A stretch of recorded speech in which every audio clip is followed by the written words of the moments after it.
हैं तो हमें लगता है कि हम किसी बीमारी को डिस्कस कर रहे हैं। ज़रूरी नहीं है कि वजाइनल डिस्चार्ज किसी बीमारी की वजह से ही हो, ये नॉर्मल भी हो सकता है। तो आज हम ये जानेंगे कि कौन से डिस्चार्ज को हम नॉर्मल कहते हैं और किसे हम एबनॉर्मल कहते हैं।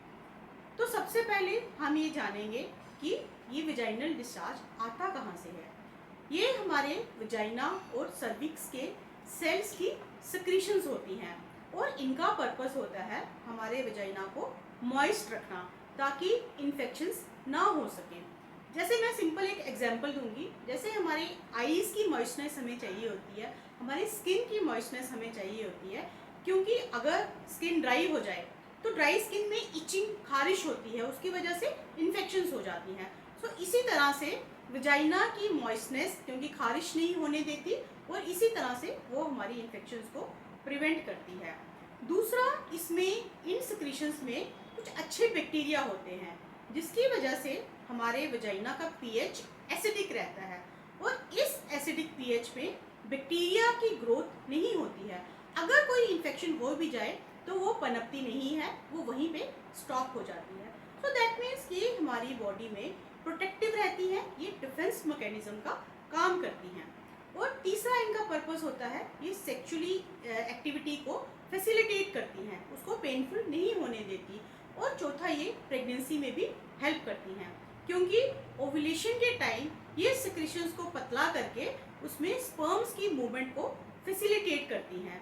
तो इसलिए ये सिक्रीशंस हमारे लिए बहुत फ़ायदेमंद रहती हैं। जब ये सिक्रीशंस ज़्यादा हो जाती हैं तो इसको हम वजाइनल डिस्चार्ज कहते हैं। अब वजाइनल डिस्चार्ज भी नॉर्मल हो सकता है। अब वो कौन सी कंडीशंस रहती हैं जिसमें वजाइनल डिस्चार्ज जब ज़्यादा हो जाता है तो वो नॉर्मल जिसे हम कहते हैं। एक तो सबसे पहले ओव्यूलेशन के टाइम पे, जैसे कि हम सब जानते हैं ओव्यूलेशन मिड साइकिल, हमारे मेंस्ट्रुअल पीरियड का जो मिड साइकिल होता है, लाइक 14 डे पे हमारा ओव्यूलेशन होता है, तो उस समय भी ये सिक्रीशंस ज़्यादा हो जाती हैं। तो जैसे मैंने बताया कि स्पर्म्स की मूवमेंट को फैसिलिटेट करके ये प्रेगनेंसी में हेल्प करती हैं। दूसरा, जब प्रेगनेंसी होती है उस टाइम भी सिक्रीशंस ज़्यादा हो जाती हैं। तीसरा, जब सेक्सुअल अराउजल होता है उस टाइम भी ये सिक्रीशंस ज़्यादा हो जाती हैं। और फोर्थ टाइम, जब प्यूबर्टी में गर्ल्स आती हैं, जब उनकी मेनार्की स्टार्ट होने वाली होती है, लाइक जब उनका फर्स्ट पीरियड स्टार्ट होने वाले होते हैं, तो उस समय भी कुछ समय पहले, 2, 4, 6 महीने पहले ये सिक्रीशंस ज़्यादा हो जाती हैं। रादर इन्हीं सिक्रीशंस के ज़्यादा होने से हमें पता चलता है कि अब लड़की को माहवारी आने वाली है। नॉर्मली ये सिक्रीशंस वाइट कलर की होती हैं, थिन, ट्रांसल्यूसेंट और स्लिपरी होती हैं।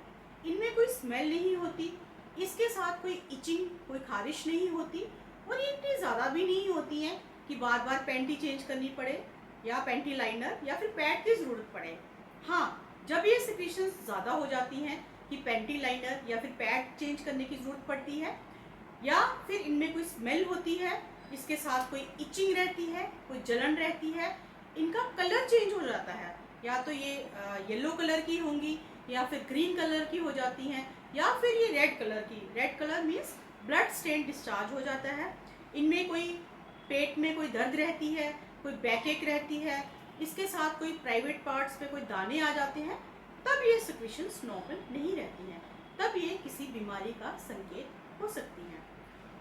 अब ये सिक्रीशंस जो बीमारी की वजह से होती हैं, इन्फेक्शंस की वजह से होती हैं, इनके बहुत सारे कारण रहते हैं। सबसे इम्पॉर्टेंट कारण तो इन्फेक्शंस रहती हैं।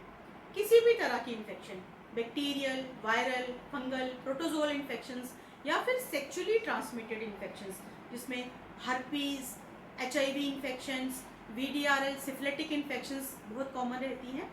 या फिर किसी को कॉन्डम में लेटेक्स होता है, उसकी एलर्जी की वजह से हो सकती है, कोई डिटर्जेंट की एलर्जी की वजह से हो सकती हैं, कोई कॉस्मेटिक अगर आप यूज़ करते हैं उस प्राइवेट पार्ट्स में, उसकी एलर्जी की वजह से हो सकती हैं।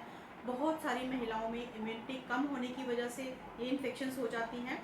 और एक बहुत बड़ा इम्पॉर्टेंट कारण, जब बार बार इन्फेक्शंस होती हैं तो हम शुगर की जांच करवाते हैं, तो हमें उसमें पता चलता है कि पेशेंट को शुगर की बीमारी है। सो डायबिटीज़ में भी ये इन्फेक्शन हो सकती है। जब आप अपने गायनोकोलॉजिस्ट के पास जाते हो तो डॉक्टर सबसे पहले आपकी हिस्ट्री लेते हैं, उसमें आप अपने डिस्चार्ज को एक्सप्लेन करेंगे, आप बताएंगे कि आपका डिस्चार्ज का कलर कैसा है, उसमें स्मेल है कि नहीं है, उसके साथ इचिंग है, तो आप अपने डिस्चार्ज को एक्सप्लेन करेंगे और फिर डॉक्टर आपको एग्जामिन करते हैं। उसमें वो स्पेकुलम की हेल्प से आपके वजाइना और सर्विक्स को इंस्पेक्ट करते हैं और आपके डिस्चार्ज को विजुलाइज करते हैं और उसके बेसिस पे वो आपको कुछ टेस्ट एडवाइस कर सकते हैं। उसमें पैप्स में एडवाइस कर सकते हैं, आपके यूरिन का टेस्ट एडवाइस कर सकते हैं, आपके डिस्चार्ज को माइक्रोस्कोपिक एग्जामिनेशन या उसको कल्चर कर सकते हैं, एसटीडीज के टेस्ट आपको एडवाइस कर सकते हैं और फिर उसके बेसिस पे आपको वो ट्रीटमेंट देते हैं। इसमें मोस्टली इन्फेक्शंस ये मिक्स तरह की इन्फेक्शंस होती हैं, तो उसमें ब्रॉड स्पेक्ट्रम ट्रीटमेंट दिया जाता है जिसमें कि सारी इन्फेक्शंस कवर हो जाती हैं। और इसमें बहुत ज़रूरी होता है कि आपके पार्टनर को भी आपके साथ साथ ट्रीट करना। क्यों?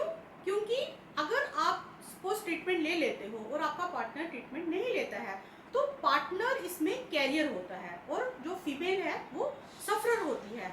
आप ट्रीटमेंट से ठीक हो जाओगे, लेकिन जब आप अपनी सेक्सुअली इन्वॉल्व होगे हस्बैंड के साथ तो फिर से आपको उनसे इन्फेक्शन हो जाएगी।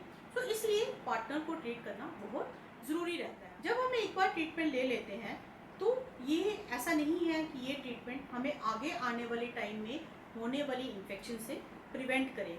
सो इसके लिए हमें ज़रूरी है कि वो मेजर्स हम यूज़ करें जिससे कि आगे होने वाली इन्फेक्शंस को भी हम अपने आप को प्रिवेंट कर सकें। उसके लिए हमें अपने प्राइवेट पार्ट को क्लीन और ड्राई रखना ज़रूरी है। कॉटन की पैंटीज पहनना ज़रूरी है क्योंकि उसमें फ्री फ्लो ऑफ एयर रहता है। अपनी सेक्सुअल एक्टिविटी के बाद यूरिन पास करना ज़रूरी है और वो चीज़ें जो हमारी इम्यूनिटी को इंक्रीज़ करती हैं, जैसे हमारी डाइट में कर्ड हमारा सुपर फूड है तो उसको हम अपनी डाइट में इंक्लूड करें। सो इसके लिए अंत में मैं यही कहूँगी कि सबसे पहले हमें ये डिफ्रेंशिएट करना ज़रूरी है कि हमारा डिस्चार्ज नॉर्मल है कि एबनॉर्मल है, और अगर ये एबनॉर्मल है तो अपने ट्रीटमेंट के साथ साथ अपने पार्टनर को ट्रीट करना ज़रूरी है और वो मेजर्स यूज़ करना ज़रूरी है जो हमें आगे आने वाले टाइम में इन्फेक्शन से प्रिवेंट कर सकें। Thank you.